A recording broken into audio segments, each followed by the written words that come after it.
मैं रामकुमार त्रिवेदी। दोस्तों, आज कुछ इच्छा थी आप लोगों से बात करने की और सोचा कि बात की जाए। तो बात करने के कई सारे मंच हैं, चाहे मैं कॉल कर लूँ, फेसबुक पे आ जाऊँ, ट्विटर पे आ जाऊँ, इंस्टा पे आ जाऊँ, व्हाट्सएप पर आ जाऊँ, या और भी बहुत सारी सोशल साइट्स हैं जिन पर मैं आ सकता हूँ। लेकिन क्या ये व्यक्तिगत बात होगी? तो मैंने सोचा कि क्यों ना एक वीडियो बनाया जाए, एक मैसेज पहुंचाया जाए। समाज के प्रति हमारे कुछ कर्तव्य होते हैं। मैं अपने परिवार में जन्म लिया तो मैंने अपने परिवार के प्रति मेरे कर्तव्य निभाए। जब मैं अपने परिवार के कर्तव्यों को निभाता रहा तो मुझे लगता है कि हाँ, अब मैं वहाँ पर एक सेफ साइड में आ गया हूँ, तो कुछ समाज के प्रति भी कर्तव्य निभाए जाए। जब आप समाज के प्रति अपने कर्तव्य निभाएंगे तो धीरे धीरे ये दायरा बढ़ेगा। अब जब ये दायरा बढ़ेगा तो ये एक जिले को, एक बहुत बड़े एरिया को, प्रदेश को, उसके बाद देश को, जिसको हम राष्ट्र कहते हैं, राष्ट्र को या राष्ट्र के कल्याण को या उस मार्ग की ओर हमें ले जाएगा। तो प्रत्येक नागरिक का एक कर्तव्य होता है। वो कर्तव्य क्या होता है कि वो अच्छे कार्य करे।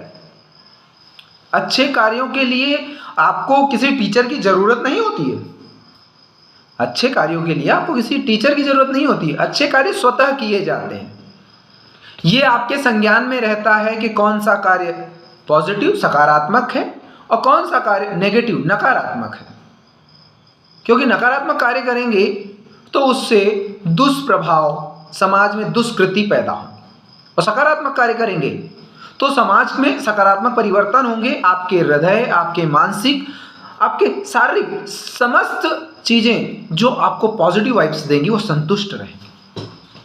आप एक आइडियल बनेंगे, आदर्श बनेंगे। तो हम उस ओर ले चलें अपने आप को। तो मैंने ये सोचा कि मैं क्या कर सकता हूं। तो अगर प्रत्येक नागरिक भारत का ये सोचे कि वो क्या कर सकता है तो वो बहुत कुछ कर सकता है।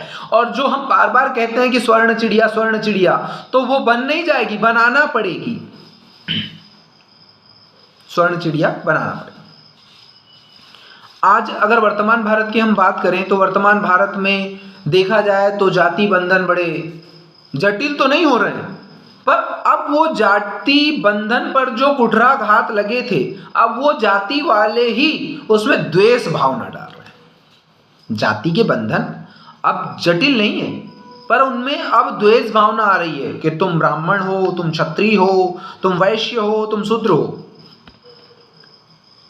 तो ये एक परंपरा बनी हुई थी, वो मैं उस पर कोई टिप्पणी नहीं करना चाह रहा हूं। पर हम क्या कर सकते हैं? हम सकारात्मकता तो ला सकते हैं जो हमें लाना है। धर्म की बात करूं तो भारत में वैसे अगर देखा जाए तो बहुत सारे धर्मों का जन्म स्थली भारत रहा है। मैं सनातनी हूं, मैं सनातन धर्म को मानता हूं, और मैं ये नहीं कि मैं अब सनातनी हूं, सनातन धर्म को मानता हूं तो मैं किसी दूसरे धर्म के विरोध में जाऊं। सनातन धर्म गंगा के समान पवित्र है, जिसमें हजारों नदियां, हजारों शाखाएं मिल जाएं, तब भी गंगा गंगा कहलाएगी, सनातन सनातन कहलाएगा। हम में समावेश की भावना है। हमारे अंदर इतनी जगह है कि जितने भी धर्म आए हम सबको संभालेंगे।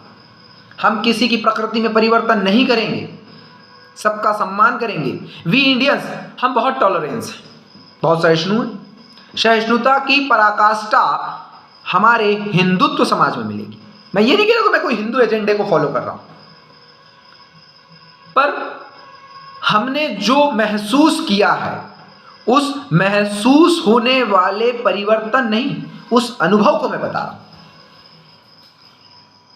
तो मेरा ये कहना था कि हम जो जाति और धर्म के नाम की द्वेषता लेकर घूमते हैं, यदि हम इसका त्याग करें तो हम समाज का कल्याण करेंगे। समाज की कोई जात नहीं होती। अब समाज की भी अगर जात बनाओगे तो कोई समाज, हिंदू समाज, मुस्लिम समाज, अब इसको धर्मों में बांट दिया। दलित समाज, ब्राह्मण समाज, क्षत्रिय समाज, वैश्य समाज, इसको जाति में। समाज की कोई जात नहीं होती। एक राष्ट्र, एक समाज, एक राष्ट्र, एक समाज। तो जब हम इंडियंस हैं तो हमारा समाज भी क्या होगा? भारतीय समाज, क्योंकि बहुत सारे समाजशास्त्रियों ने तो भारतीय समाज पर टिप्पणी करी है, उन्होंने किसी जातिगत समाज पर, किसी धर्मगत समाज पर तो टिप्पणी नहीं करी।